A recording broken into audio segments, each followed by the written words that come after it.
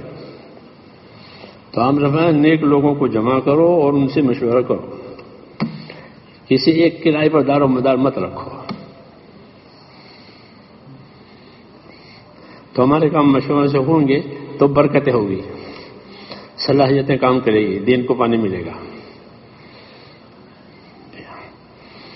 کریں گے انشاءاللہ۔ علماء سے تائید مانگی جاتی ہے، عوام کی تو تشکیل ہوتی ہے کہ بھئی تو 3 دن جا نماز کے لیے چل، آپ کو ایسا تو نہیں کہہ سکتے نماز کے لیے چل، کیونکہ علماء بڑے بھی ہوتے ہیں، تو علماء سے کام کی تائید مانگی جاتی ہے، بڑے بڑے علماء کرام کہ وہ کام کی تائید کریں۔ جب وہ کام کی تائید کریں گے تو عام لوگوں کے ذہن صاف ہو جائیں گے۔ انہوں نے ممبر سے کہہ دیا، محراب میں سے کہہ دیا کہ بھئی یہ کام کرو، یہ بہت اہم کام ہے۔ ہمارے علاقے میں پھول پور ہے، ضلع اعظم گڑھ میں، تو میری پہلی جماعت تھی چلے کی، پہلی بار نکلا تھا، تو پھول پور گئے، تو مولانا عبدالغنی صاحب پھول پوری، حضرت تھانی رحمۃ اللہ علیہ کے، ان کا پتہ نہیں، وہ وہاں تھے، مریض تھے، بہت کمزور، اٹھا کر لاتے تھے، بٹھاتے تھے، ایک کم سائٹ، یہ پہلا چلا تھا ذرا، تو ہماری جماعت بھی پہنچ گئی مولانا کے مجلس میں، مولانا عبدالغنی صاحب پھول پوری رحمۃ اللہ علیہ، جن کا حکیم اختر صاحب اکثر ذکر کرتے ہیں۔ تو مولانا نے ہم کو دیکھا تو اپنے آدمیوں سے فرمایا کہ دیکھو بھائی یہ لوگ آئے ہیں، ان کا خیال رکھنا۔ تو وہاں ہمارا کوئی اکرام ہوا، ورنہ ہمیں کوئی نہیں پوچھتا تھا، کیونکہ ہم پہلی جماعت وہاں تھی، لوگ جانتے نہیں تبلیغ، چندے کے پیسے دیتے تھے، گش میں جب جاتے تھے چندے کے پیسے کے چندے والے ہوں گے، یہ ہوتا تھا۔ لیکن جب مولانا نے یہ فرمایا کہ دیکھو بھائی یہ لوگ آئے ہیں بیٹھے بیٹھے، ان کا خیال رکھنا، تو مولانا سے جتنے متعلقین تھے وہ سب مائل ہو گئے. تعلیم کی تائید ہوتی ہے محراب سے، منبر سے، اس کا وزن ہوتا ہے. یہ چاہا جاتا ہے شروع سے کہ علماء کرام اس کی تائید کریں، پھر عوام کے ذہن صاف ہو جاتے ہیں. ہاں، اور لوگوں کی صلاحیتیں کام پر آتی ہے، یہ بھی کرنا ہے. شروع میں کیسا رہا کچھ سال گزرے ہم سناتے کہ کچھ نہ رہتا پھر یہ دوسرا ابتدا میں کیسا تھا اچھا اس کا فکر نہیں کریں گے انشاءاللہ. سبحانک اللہم و بحمدک اشہد ان لا الہ الا انت استغفرک و اتوب الیک.